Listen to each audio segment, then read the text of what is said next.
Shalom jemaat yang dikasihi Tuhan. Jumpa lagi dalam acara Gereja Kristus Menyapa. Sebelum kita merenungkan firman Tuhan, mari terlebih dahulu kita berdoa.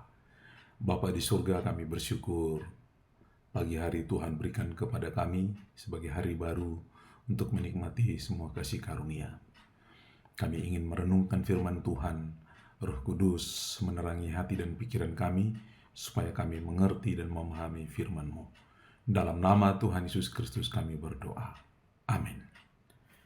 Jemaat yang dikasihi Tuhan, firman Tuhan kita pada pagi hari ini terambil dari Galatia pasal 2 ayat 1 sampai dengan ayat yang ke-10. Saya bacakan demikian. Kemudian setelah lewat 14 tahun, aku pergi pula ke Yerusalem dengan Barnabas dan Titus pun kubawa juga. Aku pergi berdasarkan suatu penyataan, dan kepada mereka aku bentangkan Injil yang kuberitakan di antara bangsa-bangsa bukan Yahudi, dalam percakapan tersendiri kepada mereka yang tersandung, supaya jangan dengan percuma aku berusaha atau telah berusaha. Tapi kendati pun Titus yang bersama-sama dengan aku adalah seorang Yunani, namun ia tidak dipaksa untuk menyunatkan dirinya. Memang ada desakan dari saudara-saudara palsu yang menyusup masuk, supaya yaitu mereka yang menyelundup ke dalam untuk menghadang kebebasan kita yang kita miliki di dalam Kristus Yesus, supaya dengan jalan itu mereka dapat memperhambakan kita. Tetapi sesaat pun kami tidak mau mundur dan tunduk kepada mereka, agar kebenaran Injil dapat tinggal tetap pada kamu. Dan mengenai mereka yang dianggap terpandang itu, bagaimana kedudukan mereka dahulu, itu tidak penting bagiku, sebab Allah tidak memandang muka. Bagaimanapun juga mereka yang terpandang itu tidak memaksakan sesuatu yang lain kepadaku. Tetapi sebaliknya, setelah mereka melihat bahwa kepadaku telah dipercayakan pemberitaan Injil untuk orang-orang tak bersunat, sama seperti kepada Petrus untuk orang-orang bersunat. Karena ia telah memberikan kekuatan kepada Petrus untuk menjadi rasul bagi orang-orang bersunat, ia juga yang telah memberikan kekuatan kepadaku untuk orang-orang yang tidak bersunat. Dan setelah melihat kasih karunia yang dianugerahkan kepadaku, maka Yakobus, Kefas, dan Yohanes yang dipandang sebagai soko guru jemaat berjabat tangan dengan aku dan dengan Barnabas sebagai tanda persekutuan, supaya kami pergi kepada orang-orang yang tidak bersunat dan mereka kepada orang-orang yang bersunat. Hanya kami harus tetap mengingat orang-orang miskin, dan memang itulah yang sungguh-sungguh kuusahakan melakukannya. Jemaat yang dikasihi Tuhan, firman Tuhan kita pada pagi hari ini yaitu tentang Injil yang memberi hidup. Injil yang memberi hidup. Jemaat yang dikasihi Tuhan, salah satu bahaya terbesar dalam kehidupan kita bergereja bukanlah penolakan terang-terangan terhadap Injil, tetapi penambahan hal-hal lain ke dalam Injil. Injil yang murni seringkali dikaburkan oleh tuntutan-tuntutan agama, tuntutan-tuntutan tradisi, dan juga tekanan dari manusia. Di dalam Galatia 2 ayat 1-10 ini, Paulus membawa kita untuk melihat bagaimana Injil yang sejati itu dipertahankan, Injil yang sejati itu diuji dan diteguhkan. Nah, bagian ini mau menolong kita untuk memahami bahwa Injil bukanlah milik manusia, melainkan wahyu Allah yang harus dijaga kemurniannya. Di dalam bagian firman Tuhan ini terdapat 4 bagian yang kita renungkan. Yang pertama, Injil yang memberi hidup itu adalah wahyu Allah untuk kita. Di dalam ayat 1 dan 2 dikatakan, kemudian setelah 14 tahun, aku pergi ke Yerusalem dengan Barnabas dan Titus pun kubawa juga. Aku pergi berdasarkan suatu penyataan, dan kepada mereka kubentangkan Injil yang kuberitakan. Di situ dikatakan aku pergi berdasarkan suatu penyataan. Bapak Ibu yang dikasihi Tuhan, Paulus menceritakan bahwa setelah 14 tahun ia pergi ke Yerusalem karena penyataan Allah, bukan karena tekanan manusia. Aku pergi karena satu penyataan. Makna penting dari ayat ini adalah Paulus tidak mencari pengakuan untuk memberitakan Injil kabar baik yang indah itu. Injil yang ia beritakan berasal dari Allah.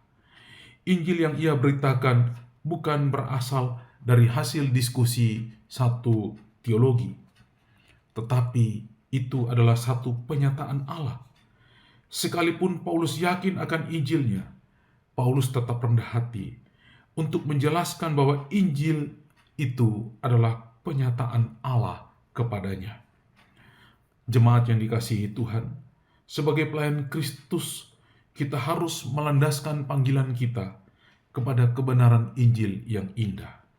Injil yang indah itu adalah penyataan Allah bagi kita, dan daripadanya kita berdiri dalam kebenaran untuk memberitakan Injil Kerajaan Allah. Yang kedua, Injil yang indah itu tidak boleh dikompromikan dengan aturan-aturan keagamaan. Di dalam ayat yang kelima, di situ dikatakan demikian, supaya Injil tetap diam di dalam kamu. Kalimat ini mau menandakan bahwa Injil itu tidak dibatasi oleh tuntutan-tuntutan keagamaan. Titus adalah seorang bukan Yahudi. Ia tidak dipaksa untuk disunat. Ini bukan sekedar isu budaya, tetapi isu keselamatan. Makna terpenting bahwa supaya Injil tetap tinggal di dalam kamu dalam ayat 5 adalah supaya sunat jangan dijadikan tambahan untuk keselamatan. Paulus menolak dengan tegas setiap usaha untuk menambahkan syarat di luar iman kepada Kristus. Kebenaran Injil harus dipertahankan demi generasi berikutnya. Kebenaran Injil tidak boleh ditambahkan oleh tradisi dan budaya yang mengikutinya. Bapak, Ibu, dan Saudara, Injil adalah Injil Yesus Kristus, bukan Injil ditambah dengan perbuatan untuk mendapatkan keselamatan. Itu sebabnya di dalam ayat yang kelima dikatakan demikian, tetapi sesaat pun kami tidak mau mundur dan tunduk kepada mereka agar kebenaran Injil dapat tinggal tetap pada kamu. Dalam bagian ini ada desakan supaya Titus harus disunat agar mendapat keselamatan. Mengingat Titus bukan orang Yahudi, tetapi Paulus bersih dan tetap kokoh bahwa supaya Injil tetap tinggal di dalam kamu, bahwa Injil keselamatan itu tidak boleh ditambah dengan perbuatan manusia. Bukan perbuatan manusia yang mendatangkan keselamatan, tetapi Injil yang indah itu. Artinya, keselamatan tidak ditentukan oleh hukum keagamaan, yakni sunat, tetapi keselamatan adalah anugerah dari Allah yang dinyatakan di dalam Injil yang indah. Dan yang ketiga, yang terakhir, yaitu Injil tidak tergantung kepada status manusia. Kita baca ayat yang ke-6. Dan mengenai mereka yang dianggap terpandang itu, bagaimana kedudukan mereka dahulu, itu tidak penting bagiku, sebab Allah tidak memandang muka. Bapak, Ibu, dan Saudara, di dalam pemberitaan Injil, Paulus menegaskan bahwa Allah tidak memandang muka. Makna terpenting dari ayat ini adalah otoritas Injil tidak berasal dari jabatan ataupun reputasi. Sekalipun para rasul dihormati, mereka tidak mengubah Injil sedikit pun. Mereka tidak mengubah Injil yang disertai dengan reputasi dan jabatan. Injil sejati akan selalu sejalan dengan wahyu Allah. Jangan menilai kebenaran hanya dari siapa orang yang menyampaikan kebenaran itu. Ukuran kebenaran adalah firman Tuhan, bukan popularitas rohani. Setiap pelayan Tuhan harus tunduk pada Injil dan bukan sebaliknya. Jemaat yang dikasihi Tuhan, itu berarti bahwa Injil yang indah itu tidak bergantung kepada status manusia dalam pemberitaannya. Otoritas Injil tidak tergantung kepada orang terkenal yang memberitakan firman itu, karena firman itu sejalan, selaras dengan wahyu Allah bagi kita manusia. Dan keempat, yang terakhir, ayat 7 sampai dengan ayat yang ke-10, yaitu Injil yang indah itu menyatukan perbedaan di tengah-tengah jemaat.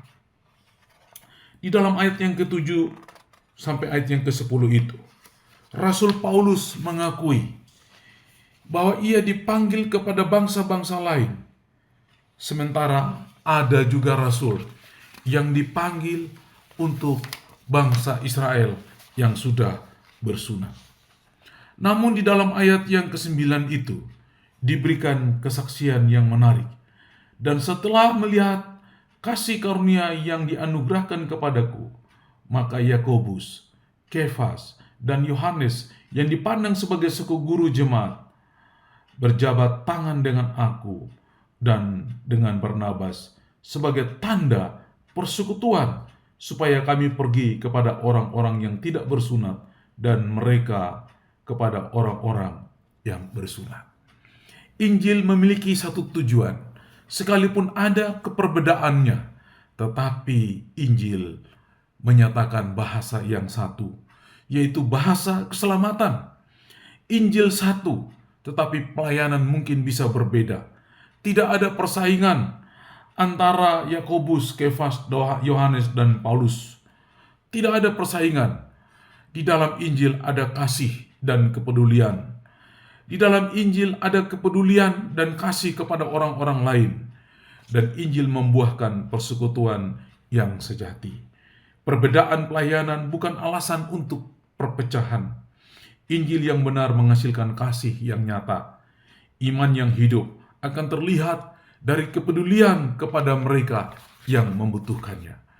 Mungkin ada pelayanan yang ditujukan kepada orang-orang percaya, tapi juga ada pelayanan yang ditujukan kepada mereka yang belum percaya. Ada pelayanan kepada mereka yang harus bertumbuh dalam iman, tapi juga ada pelayanan untuk menjangkau mereka-mereka yang tersesat. Semuanya adalah menunjukkan bahwa Injil yang indah adalah peduli kepada sesama dalam kasih Kristus. Biarlah kita tetap tinggal di dalam Injil Yesus Kristus dan nama Tuhan dipermuliakan. Haleluya. Amin. Mari kita berdoa. Bapa di sorga, kami bersyukur Tuhan memberkati kami dalam pelayanan kami, dan biarlah kami teguh berdiri dalam Injil. Di tengah-tengah dunia yang semakin berubah ini Tuhan, kami ditantang, kadang-kadang kami diajak untuk mau meninggalkan iman kami. Tetapi di atas dasar iman yang kokoh, yakni Injil Allah, itu kami dapat berdiri teguh menghadapi dunia dan segala tantangan kehidupan. Berkati jemaat yang mendengar, biarlah mereka bertumbuh dalam Injil yang indah yang mengubah kehidupan. Injil yang menyatakan kasih kepada sesama. Dalam nama Tuhan Yesus Kristus kami berdoa dan mengucap syukur. Amin. Shalom.